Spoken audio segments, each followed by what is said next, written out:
2026 சட்டப்பேரவை தேர்தலை ஒட்டி தாவேக தலைவர் விஜய் தீவிரமான அரசியல் களத்துல குதிச்சிருக்காருன்னே சொல்லலாம். திமுக தான் தன்னுடைய அரசியல் எதிரின்னு ஏற்கனவே விஜய் அறிவித்திருந்தாலும் இதற்கு திமுகவுடைய தரப்புல இருந்து பதிலடியோ எதுவும் கொடுக்காம தான் வந்துச்சு. ஆனா நாளடைவுல விஜய் அவர்களுடைய காட்டமான எதிர்ப்புகளால திமுகவுடைய ஐடி விங்கும் தற்பொழுது காட்டமான விமர்சனங்களை முன்வைக்க தொடங்கி இருக்காங்க. கூடவே உதயநிதி அவர்களுக்கு போட்டியா விஜய் இறங்கிடவே கூடாது அப்படிங்கறதுலயும் திமுக ரொம்ப தெளிவா இருக்கிற மாதிரியும் தெரிய வருது. இதெல்லாம் ஒரு புறம் இருக்க, விஜய் அவர்கள் எப்போ கட்சி தொடங்குறேன்னு சொன்னாரோ அப்போல இருந்தே சீமான் அவர்கள் என்னுடைய தம்பி அப்படின்னு சொல்லி வாஞ்சையுடன் பேசி வந்திருந்தாரு. ஆனா விஜய் அவர்களுடைய கட்சி மாநாட்டுல விஜய் அவர்கள் பெரியார் தான் தன்னுடைய கட்சியினுடைய கொள்கை தலைவரனும், அதை தொடர்ந்து தன்னுடைய கட்சியினுடைய கொள்கைகள் என்னென்ன அடுத்தடுத்து சொல்ல இத்தனை நாள் ஆசை தம்பியாக இருந்த விஜய் அவர்கள் அரசியல் எதிரியாக சீமான் அவர்களுக்கு கொஞ்சம் கொஞ்சமா மாற ஆரம்பிச்சாரு. நாளடைவுல சீமானுடைய நிலைப்பாடு கொஞ்சம் கொஞ்சமா மாற ஆரம்பிச்சது. ஆளும் கட்சியா இருக்கக்கூடிய திமுகவை எதிர்க்கிறத காட்டிலுமே தற்பொழுது புதிய கட்சியாக இருக்கக்கூடிய தாவேகாவை எதிர்க்கிறதுல தான் சீமான் அவர்கள் முழு போர்ஸோட செயல்பட்டு வராரு. ஆனா தாவேகாவினுடைய கட்சி தரப்புல இருந்து சீமான் பேசுற எந்த ஒரு வார்த்தைகளுக்கும் செவி கொடுக்காம, அவருக்கான தக்க பதிலடி எதுவுமே கொடுக்காம இவங்களுடைய சைட்ல ரொம்ப அமைதியா காய் நகர்த்தி போயிட்டு இருக்காங்க. இந்த நிலையில தான் நாம் தமிழர் கட்சியினுடைய சார்பா சேப்பாக்கத்துல ஒரு பொதுக்கூட்டம் ஒன்று நடைபெற்றது. இதுல பேசின சீமான் அவர்கள் வழக்கம் போல ஆவேசமா பல கருத்துக்களை முன் வச்சிருக்காரு.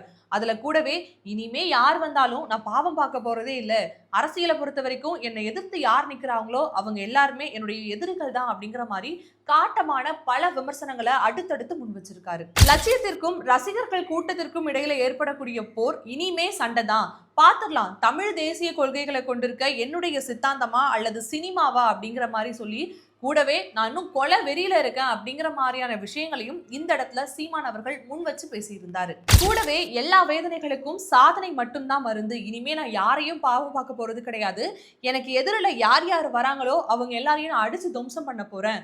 அது மட்டும் இல்லாம தாவேகாவில் இருக்கக்கூடிய பல ரசிகர்களும் தொண்டர்களும் சரியான அரசியல் புரிதல் இல்லாம இருக்காங்க அப்படிங்கிற மாதிரி சொல்லாம சொல்லி, அதாவது மறைமுகமா தாவேகாவை அட்டாக் பண்ணியும் பேசியிருக்காரு. கடந்த தேர்தல் எடுத்துக்கிட்டோம் அப்படின்னா கிட்டத்தட்ட 8% மேலேயும் வாக்குகள் பெற்று ஒரு மாநில அந்தஸ்து பெற்ற ஒரு கட்சியா உருவான கட்சி தான் சீமான் அவர்களுடைய கட்சி.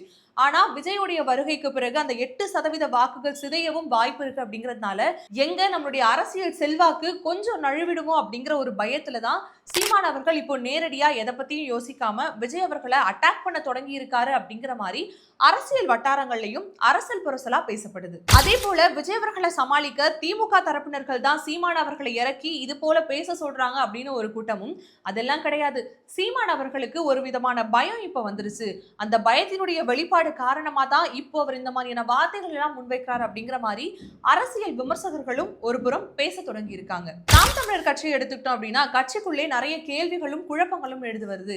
இந்த சமயத்துல தான் ரொம்ப துரிதமா செயல்பட்ட சீமான் அவர்கள் எதிரிக்கு எதிரி நண்பன் அப்படிங்கிற ஒரு கோட்பாட்டை கையில எடுத்திருக்காரு. அப்படி இல்லைன்னா தேர்தல் நெருங்கும் சூழல்ல யார் ஆளுங்கட்சியோ அவங்கள நோக்கி தான் கேள்வி கேட்கணும், அதெல்லாம் விட்டுட்டு புதிய வரவா வந்திருக்கக்கூடிய தாவேகாவை நோக்கி பல கேள்விகளை முன்வைக்கிறது ஏன் அப்படிங்கிற மாதிரியான பல காட்டமான விமர்சனங்களை தமிழக வெற்றி கழகம் கட்சியிலிருந்தும் தொடர்ந்து எழுப்பிட்டு தான் இருக்காங்க. தேர்தல் நெருங்கும் சூழல்ல தேர்தல் களம் எப்படி வேணும்னா மாறலாம், ஆனா இன்னும் 8 மாதங்கள் இருக்கும் நிலையில இப்பவே தேர்தல் களம் ஒரு அனல் பறக்கக்கூடிய ஒரு களமா மாறி இருக்கு. நாளடைவுல என்னென்ன மாற்றங்கள் நிகழுது, எந்தெந்த கட்சி யார் கூட தான் கூட்டணி சேர போறாங்க அப்படிங்கிறது எல்லாமே பொறுத்திருந்து பார்ப்போம். நன்றி.